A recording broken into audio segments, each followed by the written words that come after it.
Oli, can you tell me what your job title is, please, and tell me how long you've been at All Saints?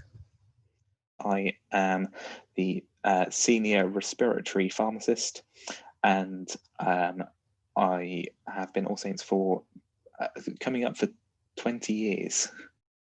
I know that you sent some prayer notes from a year ago, and it sounded really extreme at the time.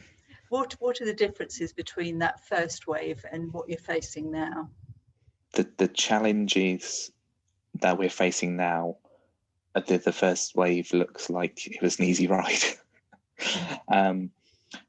The sheer exhaustion, both physical and mental, that we're going through at the moment, the fact that the picture is changing so rapidly, we're just trying to keep up with the latest developments.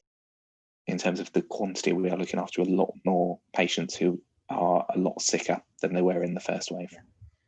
And what ways are you finding of sort of managing it? Because we are 10 months into it. How is it different now?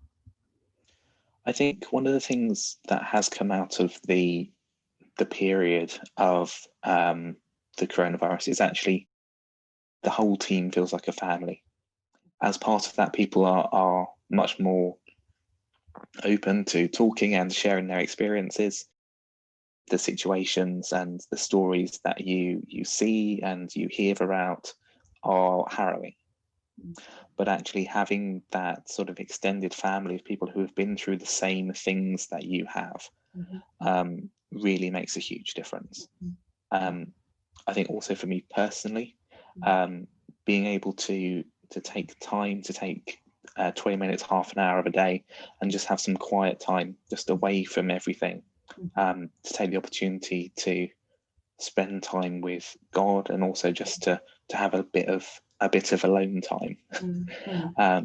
That really does make a huge difference. So how have you found that your relationship with God has changed over this extraordinary period?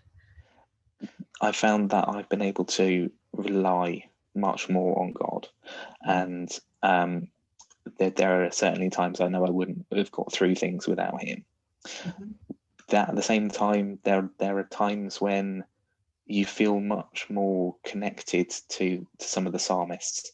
You read and you read of their desperation at times, and you can understand those feelings.